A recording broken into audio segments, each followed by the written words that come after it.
Good afternoon, everyone. Welcome to The Lead, coming to you from Los Angeles this afternoon. We'll begin with the national lead. It's not just a town. It's not just a county. It's more than 16% of West Virginia's population who can't even go near the water coming out of their taps right now. Now put yourself in the shoes of the 300,000 people who can't drink, bathe, or cook with the H2O in their homes, now that a potentially dangerous chemical is swimming through the water supply, all because of the alleged carelessness of one company that they probably never heard of before it ruined their weekend. This began when a giant tank at a company called Freedom Industries started leaking a chemical used in coal processing, spilling into the Elk River and contaminating a water treatment plant in Charleston, the capital city. It unleashed a persistent odor that many have described like black licorice, which is already gross enough in candy form. President Obama signed an emergency declaration to send in the Federal Emergency Management Agency, which is hauling in 75 trucks with clean, bottled water. The Army Corps of Engineers is testing the water, but no word on when this might be over. Freedom Industries, the company to blame for the spill, released a statement that reads in part, quote, "Since the discovery of the leak, safety for residents in Kanawha and surrounding counties has been Freedom Industries' first priority. Our team has been working around the clock since the discovery to contain the leak to prevent further contamination." I want to bring in our senior medical correspondent, Elizabeth Cohen, standing by live in front of West Virginia American Water Treatment Plant in Charleston. Elizabeth, what sort of health problems could this chemical potentially cause? So, Jake, if you happen to touch or swallow this chemical in its pure form, it's pretty likely that you would get sick. It says harmful if swallowed, irritant to skin and eyes. But here's the thing, Jake, that this has obviously been diluted. This chemical went into the Elk River, then went into the water supply. We don't know what happens when it's diluted. One would think it would be far, far less harmful. In fact, we've had no reports from hospitals of any illnesses related to the contamination, Jake, and we've been calling them all day. Jake? So far, no one's been sick, and we're thankful for that, but still there are some awfully frustrating consequences. What exactly are those? Well, so for example, restaurants are closed down. Many hotels are closing down. The hotel I was supposed to stay at is no longer in service. And, this part is even worse. Many hospitals are canceling elective surgeries because, hospitals need water in order to function. So many area hospitals are saying, look, we're here for emergencies only, nothing else. And as you can imagine, that's a real problem for people who were counting on those surgeries.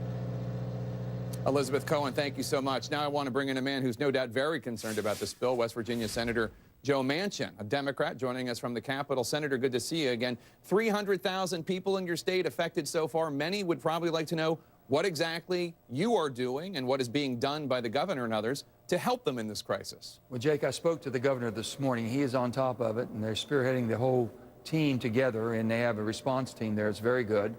So they're working with that. I was very pleased that the president declared an emergency early this morning.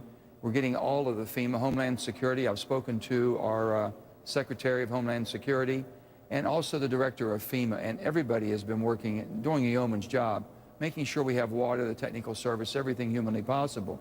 But it's a tremendous concern when 300,000 West Virginians, something we take for granted and is so needed and vital as life-supporting water, and it's something that we've got to get corrected as quickly as possible. Then find out what caused it, who's the culprit, and what type of things we can do to prevent this from happening. Now, the government is launching an investigation. At this point, and I know it's early, but does it appear to you that this is an accident that could have been avoided? Jake, you'd like to think that all accidents can be avoided. We won't know until the final investigation, talking to the DEP and finding out if they've had inspectors, and basically if this company had violations and they've neglected those violations or they've covered them up. We really don't know. I'm not going to cast guilt on anybody. The bottom line, my main concern right now is trying to coordinate from here in Washington, making sure our state's getting all the services that's needed in order to do the job. I'm told that we've got plenty of water. I'm speaking to people on the ground, the county commissioners. Everybody's doing a great job. And as West Virginians, we pull together, help each other. And I would tell them, for shut-ins, if you have a neighbor or a friend or somebody that can't go to the water supply, go get it for them. Make sure that they have food, make sure they have the proper water. It's still dangerous. I'm understanding it's not lethal, but it's very dangerous not to use that water. It's only being used for toilets right now, so that tells you that we still have concerns. But hopefully we'll get through this quick, Jake, and find out what happened. But I'm concerned, yes, very much so. What's being told to the people in your state? Obviously, the FEMA is bringing in water for them to drink. What are they supposed to do about washing their dishes? What are they supposed to do about bathing and basic hygiene? Well, basically, there's supposed to be plenty of water to be able to do the basic hygiene things that you need of that sort, but do it as limited and sparingly as possible for obvious reasons, because we don't know how long. We've been told it might be several days. We hope it's sooner than that we restore normal order back. But with that, they're not going to remove the warnings that don't drink it, don't use it, don't bathe with it, don't wash dishes with it, don't do any of that.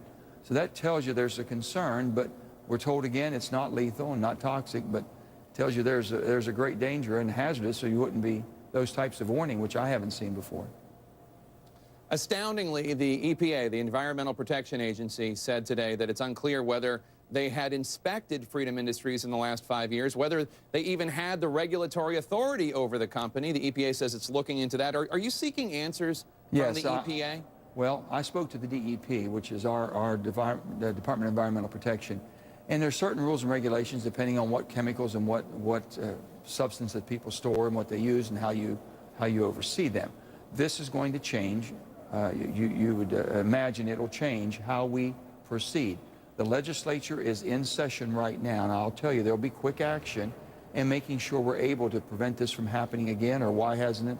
All those questions will be answered, Jake. I really believe so, in quick form. But right now, we've got to get this. This is a big, we have 1,500 to 3,000 miles of water line that needs to be flushed out. That's never been done at one time that I know of before.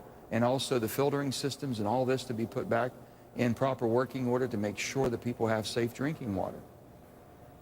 We're going to find out a lot more about this company and whether or not it abided by all the safety regulations it needs to. You're a strong supporter of coal, as are most of the government officials, despite the checkered history when it comes to safety that some of the mining companies have had. This chemical is used in processing coal.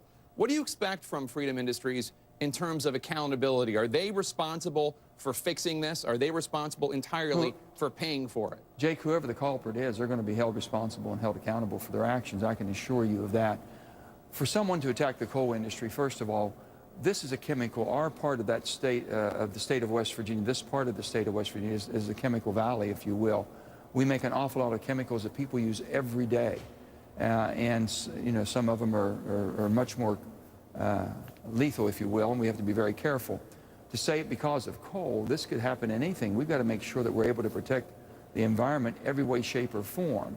And I know that the people that have always continued to attack coal, we have the country we have today because of the coal that's been provided, a lot of it from West Virginia, that's given us the life that we have and the wars that we've won and everything that we've taken for granted. But with that being said, we're always trying to do it better.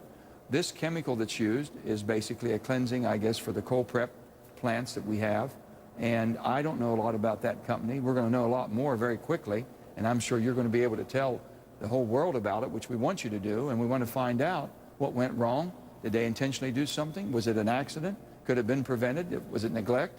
Whatever it is, someone's going to have to be accountable and answer for that and be held accountable for it. We will do that, and we hope you come back to help us do that. Senator Manchin, thank you so much for your time. Thank you, Jake. We'll do it. Coming up next on The Lead, a group of